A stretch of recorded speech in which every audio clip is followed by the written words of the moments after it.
할렐루야. 오늘 수요일 저녁입니다. 우리 하나님을 다 같이 예배하도록 하겠습니다. 우리 사도신경으로 우리의 신앙 고백을 하나님께 올려드림으로 수요 예배 시작합니다.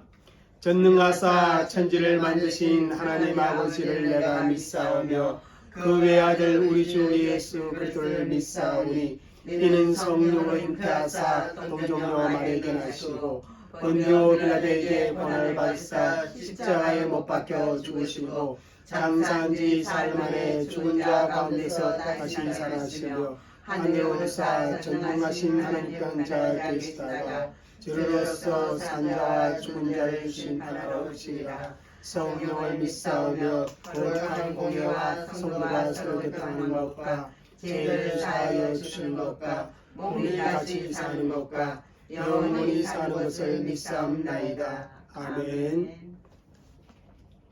찬송 200장 우리 하나님께 올려드리겠습니다. 200장 달고 오묘한 그 말씀.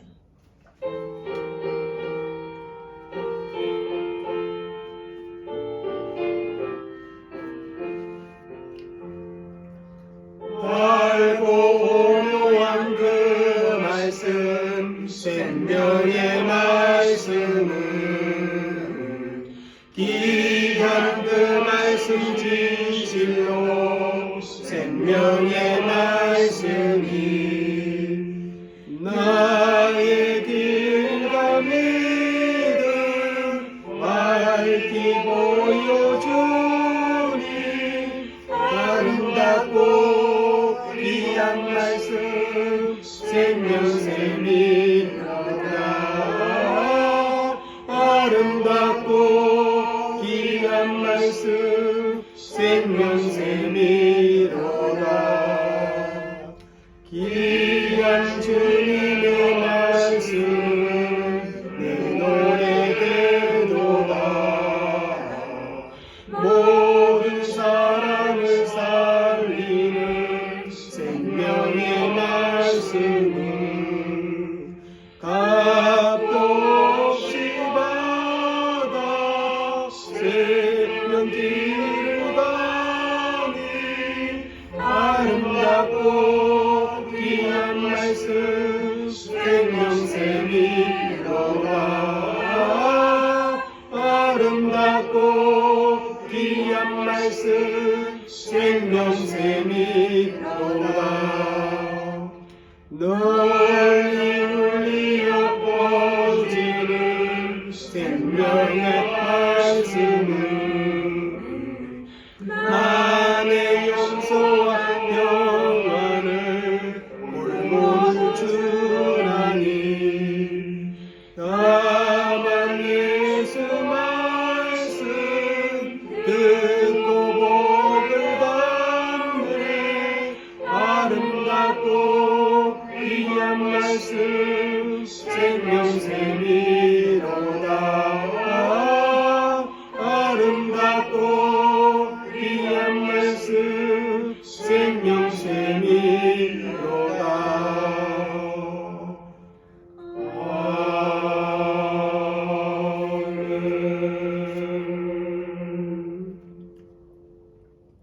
아멘. 545장 한 장 더 하나님께 올려드리겠습니다.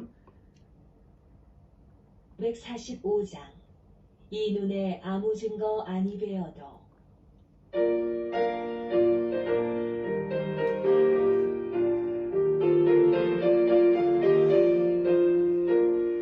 이 눈에 아무 증거 아니 되어도 믿음만을 가지고 손을 걸으며 이 귀에 아무 소리 아니 들려도 하나님의 약속 위에 서리라. 걸어가세 믿음 위에 서서 나가세 의심 버리고 걸어가세 믿음 위에 서서 눈과 귀에 아무 증거 없어도 이름을 보기에는 어떠하든지 이미 얻은 증거대로 늘 믿음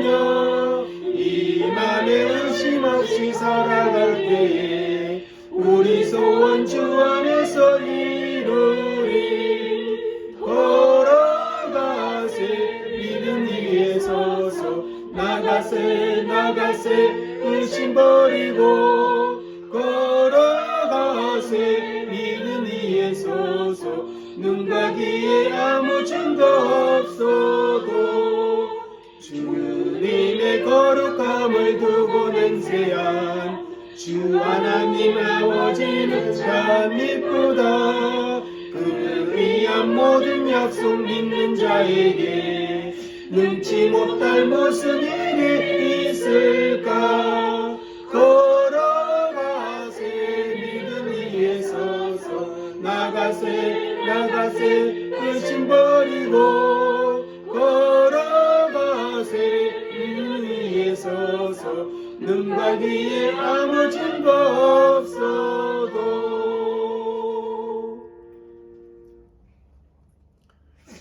우리 이 시간 하나님의 말씀 함께 우리가 보도록 하겠습니다. 신명기 10장 4절과 5절 말씀입니다. 우리 한 절씩 함께 읽어나가도록 하겠습니다.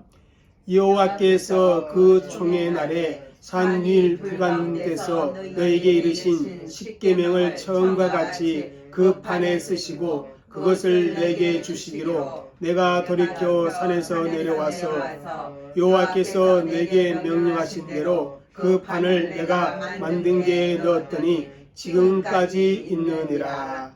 아멘.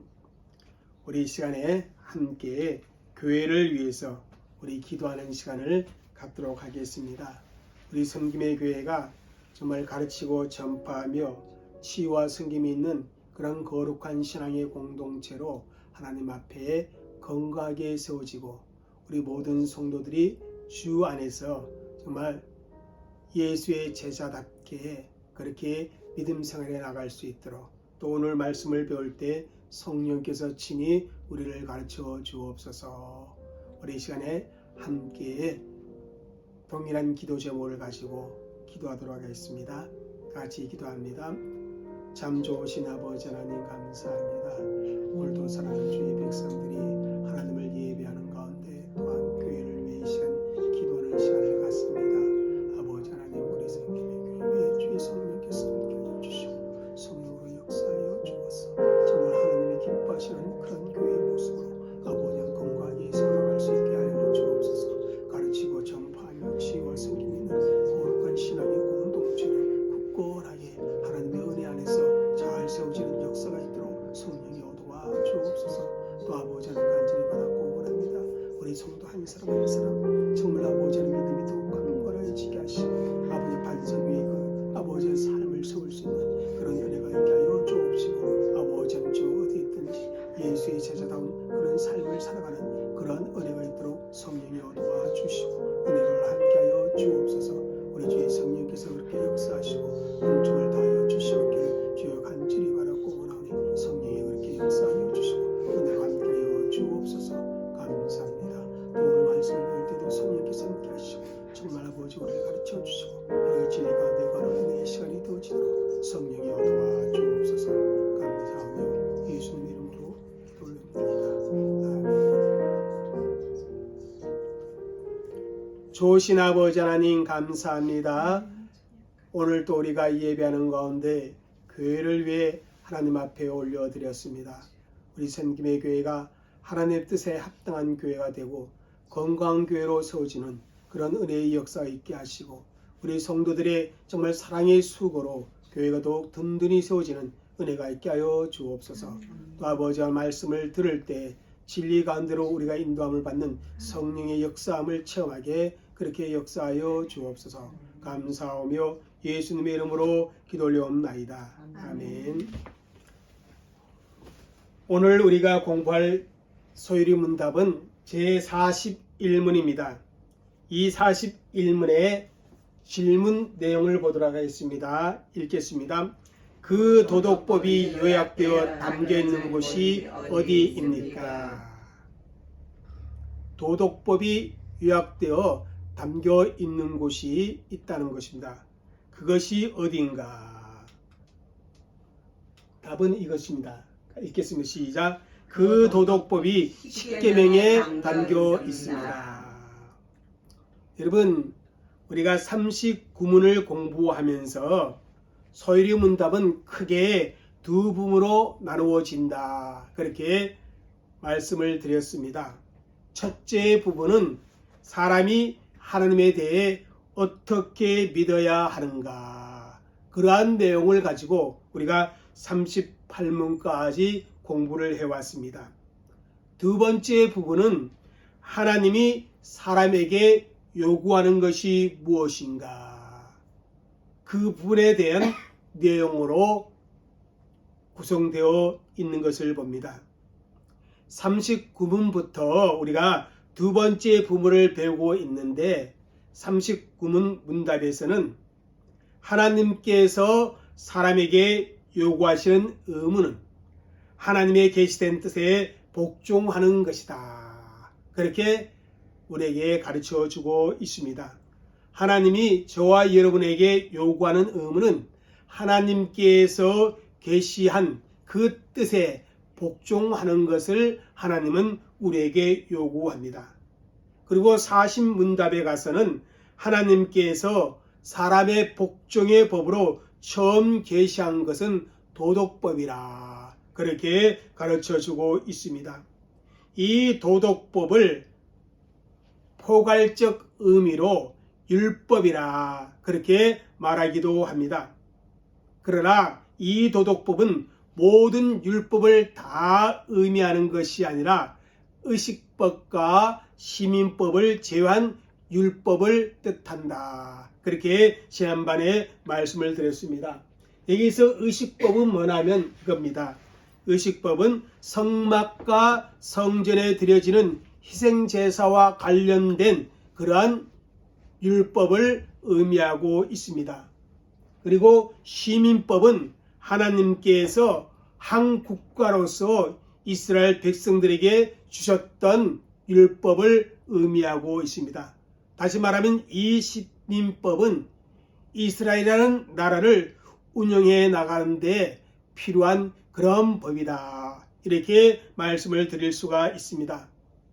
이런 의식법이나 시민법은 예수님께서 오심으로 폐해졌습니다. 그러나 율법의 제3용도라고 부르는 도덕법, 그 도덕법이 우리에게 또한 율법의 카테고리 속에 있다는 것입니다. 이 법은 언제나 하나님의 백성들에게 필요한 법입니다. 하나님께서 사람을 만드신 당위성, 거기에 관계되어 있기 때문에 언제나 저와 여러분에게 필요한 그 도덕법이 율법의 그 카테고리 안에 있다라는 것입니다. 그러니까 시민법이나 의식법은 시대가 흐르고 예수 그리스도께서 오심으로 말미암아 폐해졌지만은 이 도덕법은 예수님이 오심으로 말미암아 더욱 그 계시가 밝아짐으로 말미암아 완전해졌다.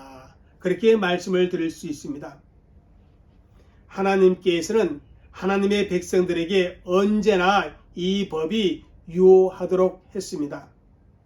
여러분, 우리 예수 믿는 사람은요, 율법을 무시하는 그런 사람이 되어서는 아니 됩니다.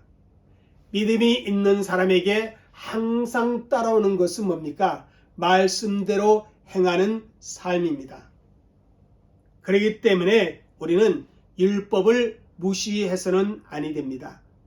또 율법을 무시하지는 않는 것 같은데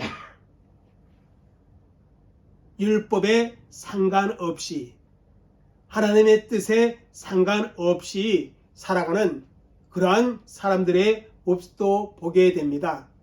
그렇게 해서는 안 됩니다. 이 도덕법은 하나님께서 사람을 만드신 그 목적에 합당한 그러한 하나님의 법이라 그런 것을 우리가 생각하고 이 도덕법을 지켜나가야만 하나님의 사람다움이 우리에게 나타날 수가 있습니다.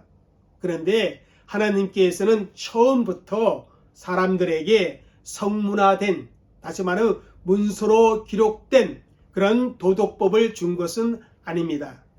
저는 지난번에 읽었던 로마서 2장 14절 15절 읽겠습니다. 시작. 율법 없는 이방인이 본성으로 율법의 일을 행할 때에는 이 사람은 율법이 없어도 자기가 자기에게 율법이 되라니 이런 이들은 그 양심이 증거가 되어 그 생각들이 서로 혹은 고발하며 혹은 변명하며 그 마음에 새긴 율법의 행위를 나타내니라.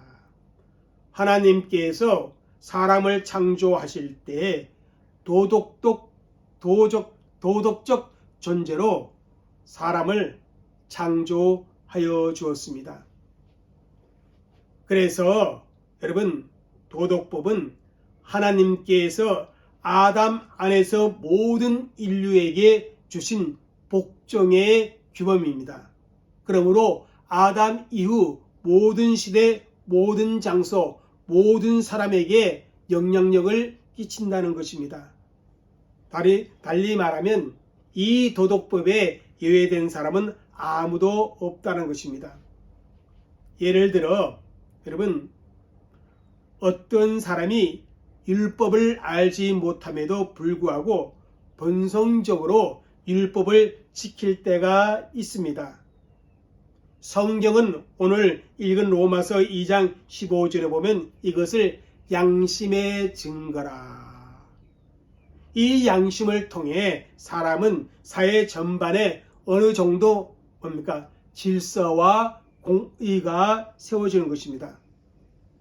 비록 아담 타락 이후 모든 인류가 다 함께 타락하였습니다만, 그래서 타락한 사람들의 그 양심도 제 기능을 발휘할 수 없게 되었습니다만, 그럼에도 불구하고 제가 모든 것을 지배하지 않도록 하기 위해서 하나님께서는 사람의 양심에 심어준 그 도덕법을 통해서 사회가 어느 정도 질서와 공의를 보존할 수 있도록 해 주었다는 것입니다. 이 도덕법에는 어떻게 해요? 거짓말을 하지 말라, 그렇게 적고 있습니다. 그런데 이 거짓말 하지 않는 것, 또 부모를 공경하라, 그것을 십계명에 적고 있습니다. 그런데 부모를 공경하는 것, 이것은 모세 이전이나 모세 이후나 모든 사람들이 공히 옳게 생각하고 선하게 생각하는 내용입니다. 거짓말하면 나쁜 것으로 알고 부모 공경을 하지 않으면 어떻게 해요? 불효자라, 그렇게 생각을 합니다.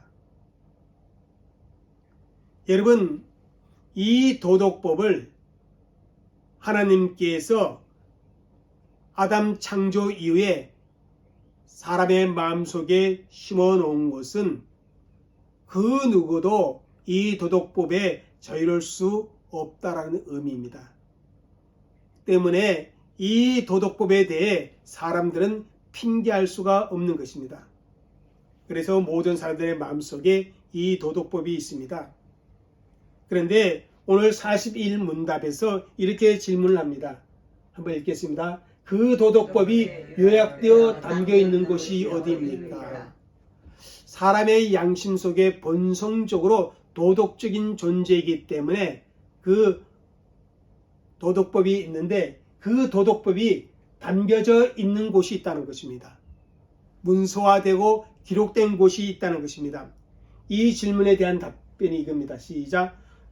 그 도덕법이 십계명 속에 담겨 있습니다. 여러분, 십계명 속에 도덕법이 담겨 있습니다. 이 십계명은 율법의 중심 내용입니다. 십계명을 우리가 잘 알아야 하는 이유는 우리가 하나님께 복종해야 할 도덕법을 하나님께서는 이 십계명에 우리에게 나타내 주고 있기 때문입니다. 이 십계명을 통해서 하나님께서 그죠? 우리의 마음속에 심어놓은 도덕이 무엇인지 밝히 알 수 있게 되는 것입니다. 이 또한 십계명을 주신 것도 하나님의 은혜라 그렇게 말씀할 수 있습니다. 왜냐하면 하나님께서 그 십계명을 주지 않았다면 우리 안에 도덕법을 가지고 있으면서도 그것을 잘 알지 못하고 오히려 왜곡시킬 수가 있기 때문에 그렇습니다. 신명기 우리 10장 4절 읽겠습니다. 오늘 읽은 본문인데요. 읽겠습니다. 여호와께서 그 총회의 날에 산 위 불 가운데서 너에게 이르신 십계명을 처음과 같이 그 판에 쓰시고 그것을 내게 주시기로. 모세가 이스라엘 백성들에게 하신 말씀입니다. 여기 보면 십계명을 누가 주었다고 그럽니까? 하나님께서 주셨습니다. 언제 어디서 누구에게 주었습니까? 출애굽 이후에 시내산에서 모세에게 주셨습니다. 하나님께서 친히 돌판에 새겨 주셨습니다. 그렇게 새겨 주심으로 말미암아 우리가 이 세상에서 어떻게 살아야 할 것인지, 하나님으로부터 창조된 인생들이 어떻게 살아야 할 것인지 명확하게 보여주고 있는 것입니다. 이 십계명은 크게 두 가지 명령으로 되어 있습니다. 첫째는 어떻게 해요? 어떻게 해야 한다는 하라는 명령입니다.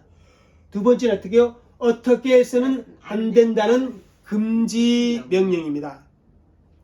안식일을 기억하여 거룩하게 지키라. 그리고 내 부모를 공경하라. 이 두 가지의 계명은 어떻게 해야 한다는 그러한 명령입니다. 그리고 다른 계명들은 모두 무엇을 하지 말라. 그러한 금지 명령으로 되어 있습니다.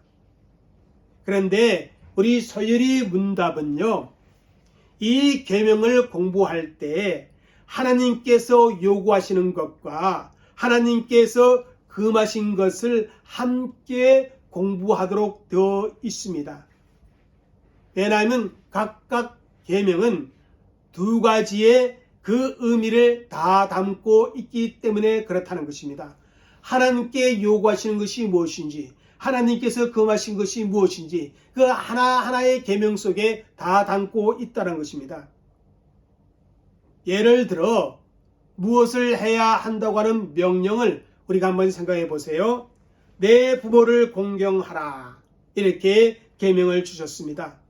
부모 공경은 뭐예요? 하나님께서 요구하시는 계명입니다. 그런데 성경에 보면 부모를 때리거나 부모를 가볍게 여기는 행동을 하거나 부모의 말을 거부하는 것을 어떻게 해요? 분명하게 금지시켜 주었다는 것입니다. 특별히 하나님이 싫어하는 것은 부모를 저주하거나 축복하지 않는 것. 잠언 30장 11절에 나와 있는데요. 또 잠언 30장 17절에 부모를 조롱하고 순종하기를 싫어하는 것을 분명히 금하고 있다는 것입니다. 요구는 뭐다? 공경하라. 금하는 것은 뭐다? 부모를 가볍게 여기지 말고 순종하기를 싫어하지 말라. 그렇게 금하고 있습니다. 또 우리가 마땅히 해야 할 그 내용과 더불어서 마땅히 해서는 안 되는 그런 내용들을 계속해서 말해주고 있는데요. 특별히 성경에 살인하지 말라 이렇게 말씀했잖아요. 이거는 금지명령에 절대로 살인해서는 아니 됩니다. 그런데 성경에 보면요. 이런 말씀이 되어 있습니다. 읽겠습니다. 옛사람에게 말한 바 살인하지 말라. 누구든지 살인하면 심판을 받게 되리라 하였다는 것을 너희가 들었으나 나는 너희에게 이르노니 너희 형제에게 노하는 자마다 심판을 받게 되고 형제에 대하여 나가라 하는 자는 공의에 잡혀가게 되고 미련한 놈이라 하는 자는 지옥불에 들어가게 되리라. 자, 살인하지 말라고 하시면서 그 아주 최고의 그 명령을 내리면서 금지 명령을 내리면서 그 다음 것도 계속 말씀하는 거예요. 성경은. 예수님 뭐라 그랬냐면 이렇게 해요. 나는 내게 이르니 형제에게 노하는 자마다. 그러니까 형제에게 화를 내지 말라는 거예요. 살인하지 말라는 말 속에는 뭐가 더 있어? 화도 내지 말라. 또 뭐라 했어요? 라가라 하는 자. 라가는 욕하는 거거든요. 우리말로 말하면 쌍욕이거든요. 그 쌍욕도 하지 말라. 그리고 어떻게 하는지 아세요?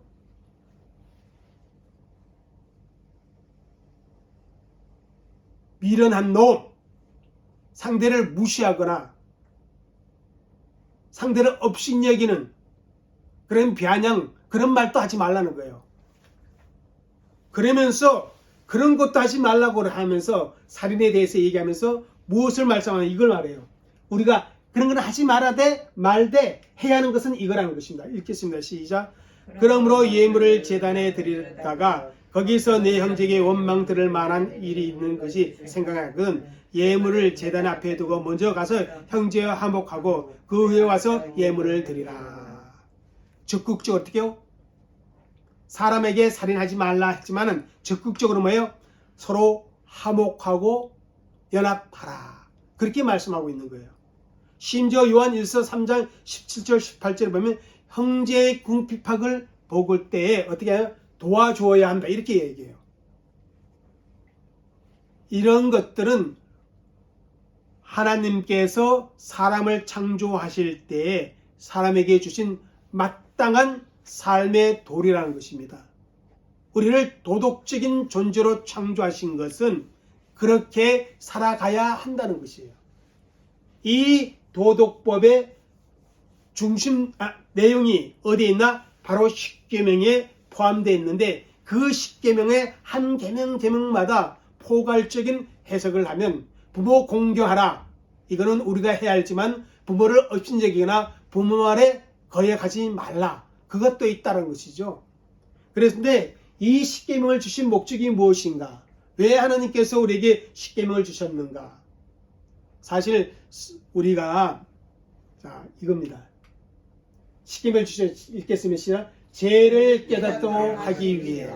한번 우리 로마서 3장 20절 읽겠습니다. 그러므로 율법의 행위로 그 앞에 옳다 하심을 얻을 육체가 없나니 율법으로는 죄를 깨달음이라. 이 십계명을 통해서 이것이 잘못된 것이다 라는 죄를 깨닫게 되어진다는 것입니다. 사람이 타락함으로 말미암아 그 양심이 어떻게 됐어요? 어두워졌어요. 그 양심도 어떻게요?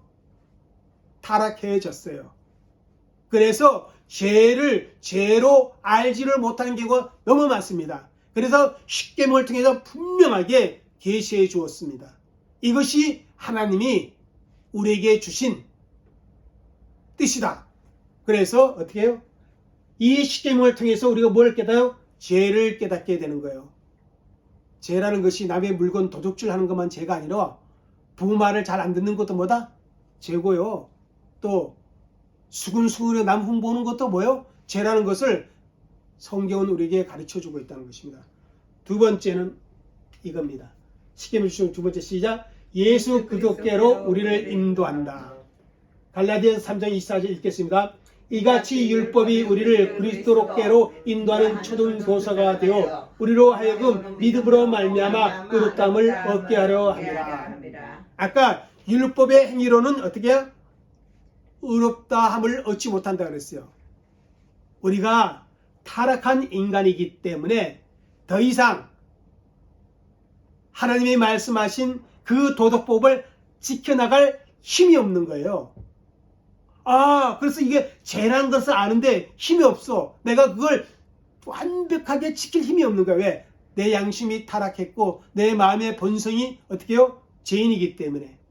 그래서 오호라 나는 공고한 자라 이러면서 도대체 여기에서 이것에서 벗어날 일이 무엇인가 하며 예수님밖에 없구나. 예수님의 십자가의 공로 의지할 것밖에 없구나. 이렇게 우리로 하여금 예수께로 인도합니다. 그런데 더 중요한 거 이거예요. 십계명 주시 목적 시작. 하나님의 백성들의 삶을 위해서 지금도 유효하다. 굉장히 중요한 말씀인데요. 우리가 믿음으로 구원함을 받았으면요, 이제 하나님의 사람으로서 어떻게 살아야 할 것인지 분명하게 어떻게요? 도덕법을 통해서 우리에게 말씀해 주고 있다는 것입니다. 그래서 우리가 소요리 문답을 공부하는데 먼저 예수님이 우리를 위해 이루신 구속 사역에 대해서 공부를 했어요. 그래서 우리가 믿음으로 의롭다함을 받고 구원받았어요. 그렇다면 이제는 어떻게 살아야 할 것인가? 하나님이 우리에게 무엇을 요구하시는가? 바로 그건 성경에 기록된 말씀대로 살아야 한다는 사실을 보여주고 있는 것이란 것입니다.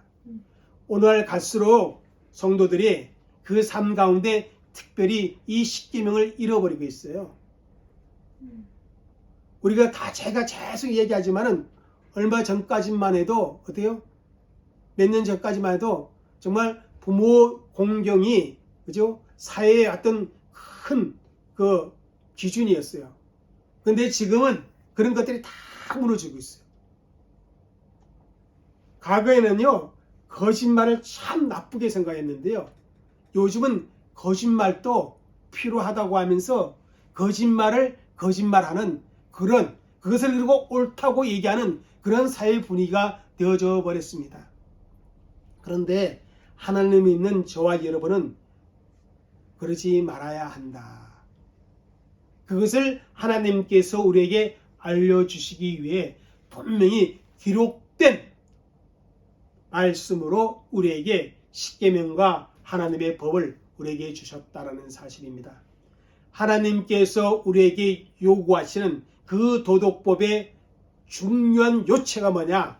바로 십계명이고, 이 십계명은 우리가 하나님 앞에 반드시 지켜야 할, 복종해야 할 규율이다. 이 사실을 믿으시기를 주 이름으로 축복합니다. 기도하겠습니다. 참 좋으신 하나님 감사합니다. 오늘 또 우리가 이렇게 소유리 문답 41문을 공부하면서 도덕법이 우리가 어떻게 해야 되는지 아버지 반드시 지켜야 할 내용임을 다시 한번 하나님께서 우리에게 말씀해 주었습니다. 우리가 그 말씀을 따라 살아갈 수 있는 그런 은혜가 있게 하여 주옵소서. 아멘. 감사하며 예수님 이름으로 기도 올려옵나이다. 아멘. 아멘. 예, 우리 교회 앞에 간구가 있겠습니다.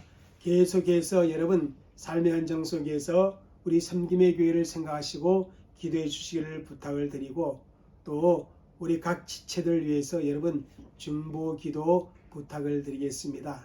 4일간도 여러분 각자의 처소에서 믿음의 본분을 다하고 열심히 사시기를 바라고, 또 건강하게 우리 주일 성전에 뵙도록 하겠습니다. 기도합니다. 지금은 우리 주 예수 그리스도의 은혜와 아버지 하나님의 넓고 크신 사랑과 성령님의 감화 감동 교통하심이 하나님을 예배하는 귀한 성도들과 그들의 가정과 교회와 우리의 선교 현장 위에 이제로부터 영원토록 함께 있을지어다. 아멘.